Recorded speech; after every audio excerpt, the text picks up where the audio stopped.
আউযু বিল্লাহি মিনাশ শাইতানির রাজিম বিসমিল্লাহির রহমানির রহিম। প্রবাসী লক্ষ্মীপুর জেলা বিএনপি কর্তৃক আয়োজিত খাতমে কোরআন অনুষ্ঠানের সম্মানিত সভাপতি, প্রধান অতিথি, বিশেষ অতিথিবৃন্দ, মঞ্চে উপস্থিত সকল পর্যায়ের নেতৃবৃন্দ ও মঞ্চের সামনে উপবিষ্ট আগত প্রাণপ্রিয় কলিজার প্রবাসী ভাই বন্ধুগণ, সকলকে বাংলাদেশ প্রবাসী অধিকার পরিষদ ও ভিপি নুরুল হক নূরের পক্ষ থেকে সংগ্রামী শুভেচ্ছা ও সালাম। আসসালামু আলাইকুম রহমতুল্লাহি ওয়া বারাকাতুহু।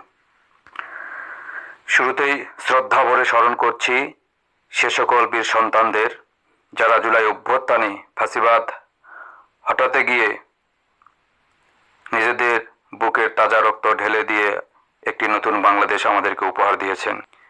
সেই সাথে ফাঁসিবাদ পতনে যে সকল বীর ভাইয়েরা অসুস্থ হয়ে অঙ্গহানি হয়ে হসপিটাল চিকিৎসাধীন রয়েছেন, তাদের সুস্থতা কামনা করছি।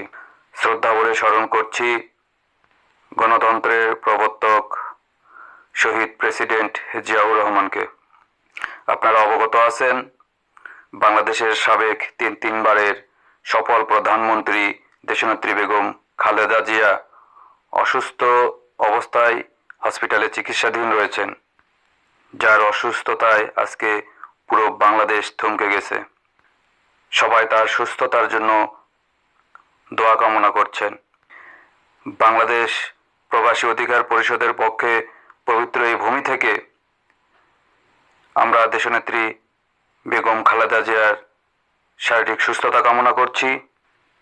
সেই সাথে দোয়া করছি আল্লাহ পাক যেন ওনাকে সুস্থতা দান করে বাংলাদেশে আবারও রাজনীতিতে সক্রিয় হওয়ার তৌফিক দান করেন, দেশ ও জনগণের জন্য কাজ করার সুযোগ করে দেন, আমিন। সেই সাথে আজকের এই মহতী অনুষ্ঠান যারা আঞ্জাম দিয়েছেন, বাংলাদেশ প্রবাসী অধিকার পরিষদের পক্ষ থেকে তাদের উত্তরোত্তর সাফল্য কামনা করছি। আল্লাহ পাক যেন আমাদের সবাইকেই সুস্থতা দান করে পরিশেষে সকলের সুস্বাস্থ্য দীর্ঘায়ু কামনা করে বিদায় নিচ্ছি।